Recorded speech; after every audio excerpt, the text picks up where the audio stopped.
if you think of yourself as a rational person, you probably believe your decisions come from, facts, statistics, logic. Of course. You gather the data, weigh the pros and cons, and then you make the best choice. It seems so straightforward. It does. But it turns out that's not really how our brains work at all. Not even close. Today we're doing a deep dive into a pretty unsettling truth, which is that having all the facts, it just isn't enough. The way those facts are packaged, the presentation, the language, the angle, Yeah. that's often the real driver of your choice. Right. Even when the data underneath it all doesn't change one bit. We're exploring a concept so fundamental, it basically gave us a map to the dark corners of the decision-making brain. This is a deep dive into what's known as the framing effect. A cognitive bias so powerful it can completely reverse your decision. And it sits right on that thin line between, say, skillful influence and outright manipulation. And our source material for this is really the foundation of behavioral science.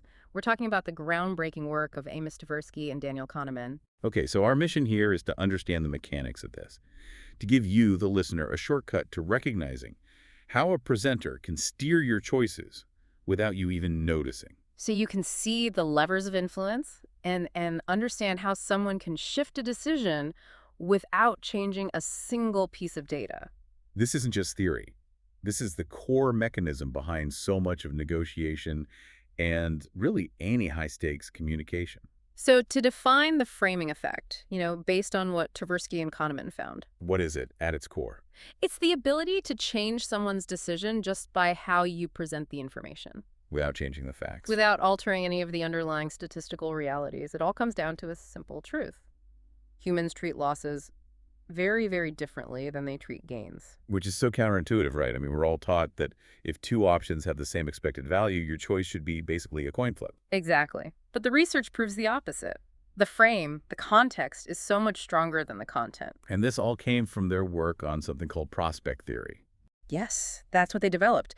They showed precisely why people will, say, value a certain gain more than a probable larger gain, but then they'll gamble like crazy to avoid a certain loss. Even if that certain loss is statistically the same as the game they just took. Precisely. It really exposed a huge flaw in classical economics, which just assumed everyone was rational all the time. And this was all laid out in their landmark 1981 paper in Science, The Framing of Decisions and the Psychology of Choice. That's the one. And they didn't just theorize about it, they proved it with this really shocking scenario. Okay, so let's get into the experiment. This is where it gets really fascinating. Right, so they presented participants with a very high-stakes situation. It involved a disease outbreak. A disease outbreak that threatened to kill 600 people. And people had to choose between two programs to fight it. And they ran this choice twice. Right. Like two different groups, same programs, but different language. Exactly. Let's start with the first version, what they called the game frame. Here, everything was presented in terms of lives saved. Okay, so program A. This was the safe bet. It was guaranteed to save 200 people. A sure thing. Then there was program B, the risky one. A 1 in 3 chance you save everybody, all 600. And a 2 in 3 chance you save no one at all. So mathematically, program A gets you 200 people for sure. Program B, 1/3 of 600 is. Also 200. The expected value is identical. But the results weren't identical at all. Not even close. When it was framed as a potential gain, as lives saved, about 72% of people chose the safe option, program A. They took the sure thing. They locked in the win.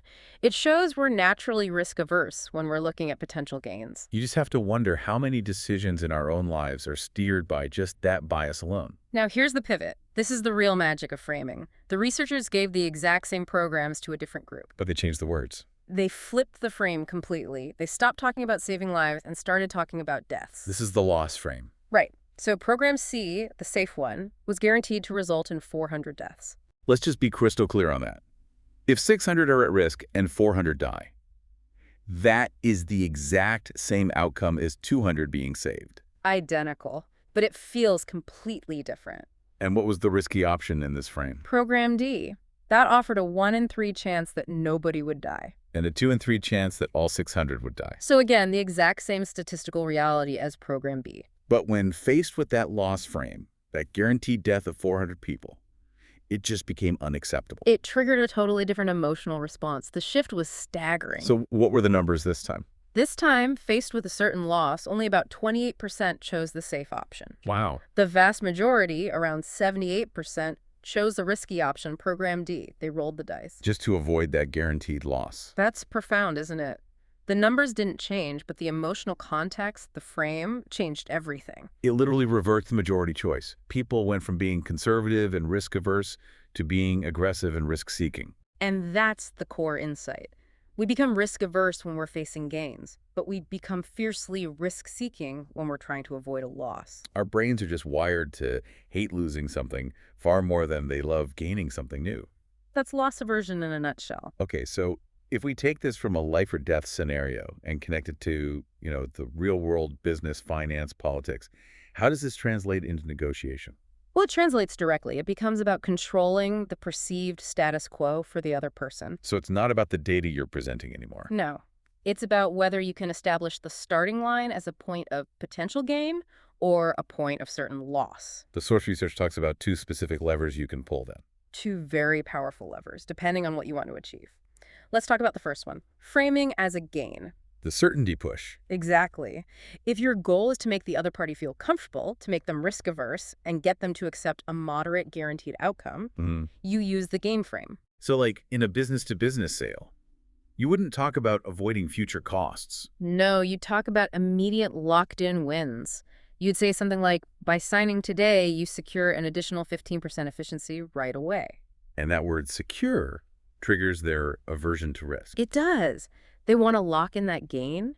You're using their own psychology to guide them to the safe, certain path. Think about how insurance is sold. Right. It's not a guaranteed monthly cost. It's guaranteed protection from a disaster. It's the guaranteed avoidance of a catastrophe. That's a gain frame. Okay, that makes total sense. But what about the other side? What if I want my counterpart to reject the safe option and, take a big risk on my proposal? Then you switch to the second application, framing as a loss. This is the risk push. So you focus on what they stand to lose.